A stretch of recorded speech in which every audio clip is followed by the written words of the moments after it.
Dahiwadi police ठाण्याच्या हद्दीत बेकायदेशीर विदेशी दारू वाहतुकीवर मोठी कारवाई करण्यात आली असून तब्बल 3,13,640 रुपयांचा मुद्देमाल जप्त करण्यात आला आहे। माण तालुक्यातील दहिवडी मायणी रोडवरील सिद्धनाथ मंगल कार्यालयासमोर ही कारवाई करण्यात आली।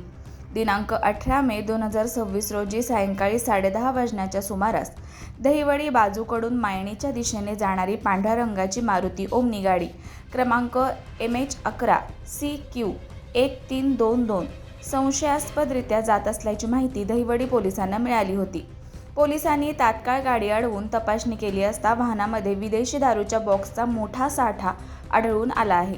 तपासणीमध्ये classic gold, royal Stag, McDowell number 1 whisky, master delight तसेच वडवायझर मॅग्नम बियर अशा विविध ब्रँडच्या शेकडो सीलबंद बाटल्या जप्त करण्यात आल्या।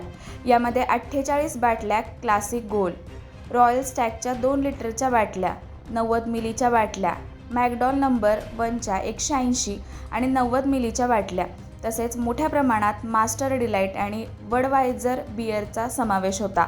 यावेळी वाहन चालकाची चौकशी केली असता त्याने आपले नाव पांडुरंग बाळू जाधव वय 45 वर्षे राहणार लाडेगाव तालुका खटाव जिल्हा सातारा असे सांगितले। अधिक चौकशी केली असता सदर दारूचा साठा हा संदीप श्रीकांत कुंदप वय 38 वर्षे राहणार पुसेसावळी तालुका खटाव जिल्हा सातारा यांचा असल्याचे निष्पन्न झाले आहे। आरोपींकडून विदेशी दारूचा साठा आणि 1,75,000 रुपये किमतीची मारुती ओमनी गाडी असा एकूण 3,13,640 रुपयांचा मुद्देमाल जप्त करण्यात आला आहे।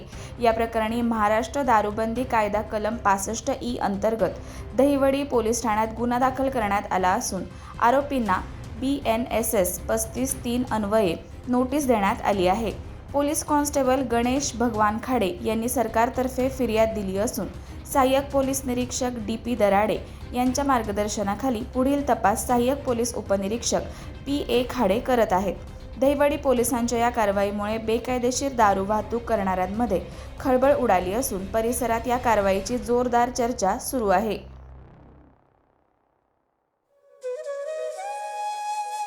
अशाच नवनवीन अपडेट्ससाठी आमच्या खबर गावाकडच्या या चॅनेलला सबस्क्राईब करा, आमचे व्हिडिओ लाईक करा आणि शेअर करा। धन्यवाद।